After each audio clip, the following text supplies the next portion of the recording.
Box office దగ్గర Tollywood medium range movies లో openings పరంగా 10 కోట్లకు పైగా షేర్ ఓపెనింగ్స్ అందుకున్న సినిమాలు తక్కువే అయితే తర్వాత రోజుల్లో స్టడీ హోల్డ్ ను చూపెడుతూ వీకెండ్ లో మంచి ట్రెండ్ ను దక్కించుకున్న సినిమాలు కూడా తక్కువే.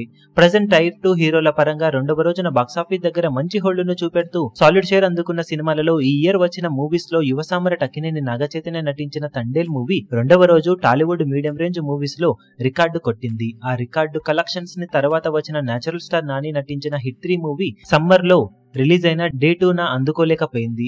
లేటెస్ట్ గా వచ్చిన విజయ్ దేవరకొండ నటించిన కింగ్డమ్ మూవీ కూడా రెండవ రోజున ఉన్నంతలో మంచి హోల్డ్ ను చూపించిన తండేల్ ను అందుకోలేకపోవడంతో ఓవరాల్ గా డే 2 హైయెస్ట్ కలెక్షన్లు అందుకున్న మీడియం రేంజ్ మూవీస్ లో తండేల్ మూవీ డే 2 రికార్డు అలాగే కొనసాగుతూ ఉంది. తండేల్ 7.42 కోట్ల షేర్ తో డే 2 టాపర్ గా ఉండగా అంతకన్నా ముందు టిల్లు స్క్వేర్ మూవీ 7.36 కోట్ల షేర్ అందుకుంది. కుబేరా 7.21 కోట్ల షేర్ అందుకోగా హిట్ 3 మూవీ 6 కోట్లకు పైగా షేర్ ను, దసరా 5.86 కోట్ల షేర్ ను, విజయ్ దేవరకొండ ఖుషి మూవీ 5.36 కోట్ల వరకు షేర్ అందుకోగా ఇప్పుడు కింగ్డమ్ 4.58 కోట్ల వరకు షేర్ అందుకుని పర్వాలేదనిపించిన మిగిలిన సినిమాలతో పోల్చితే కొంచెం డౌన్ ఎక్కువగానే అయిందని చెప్పాలి. ఇక అప్కమింగ్ మూవీస్ లో డే 2 తండేల్ రికార్డును బ్రేక్ చేసే సినిమాగా ఏ సినిమా నిలుస్తుందనేది ఆసక్తికరంగా మారింది. ఇయర్ ఎండ్ వరకు కొన్ని మీడియం రేంజ్ మూవీస్ కి అయితే ఈ అవకాశం ఉందని చెప్పాలి. మరి వాటిలో ఏ సినిమా ఈ రికార్డును బ్రేక్ చేస్తుందో చూడాలి.